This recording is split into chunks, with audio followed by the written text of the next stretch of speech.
L-Arċidjoċesi ta' Malta ppubblikat kodiċi tal-etika għal volontiera u għal għaqdiet volontarji fih dan l-Arċidjoċesi ta' Malta. Dan il-kodiċi sar bilan li saħħaħ il-ħidma tal-volontarjat fih dan il-Knisja b'risq is-soċjetà Maltija.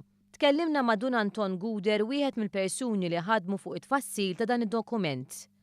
Ħadinna sentej biex infassluh l-ewwel nett għax ridna naraw postijiet oħra u djoċesijiet oħra x'għandhom.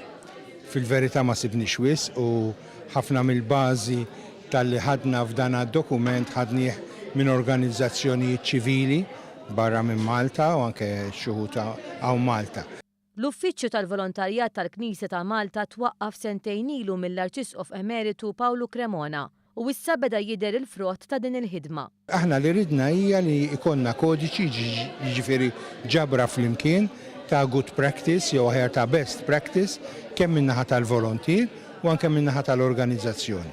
Aħna nemmnu li jekk il-volontier qiegħed biex jgħin persuni li huma f'xi bżonn, il-volontier stess irid ikun stmat u jrid ikun huwa wkoll protett minn ċerti affarijiet. Meta jkollu ambjent tajjeb il-volontier jista' mbagħad jittrażmetti dal-ambjent tajjeb lil dawk il-persuni li jkun qed joffrilhom is-servizz.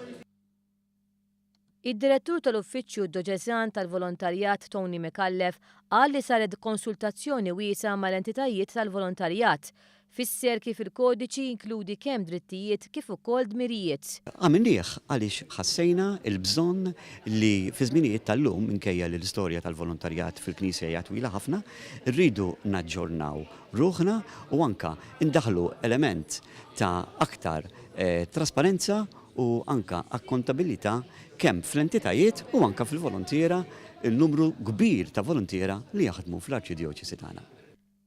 L-Amministratur Apostoliku l-Isqof Charles Scicluna qal il-volontarjat huwa parti integrali mill-espressjoni tal-imħabba nisranija u kellu kliem ta' tifħir għal din l-inizjattiva.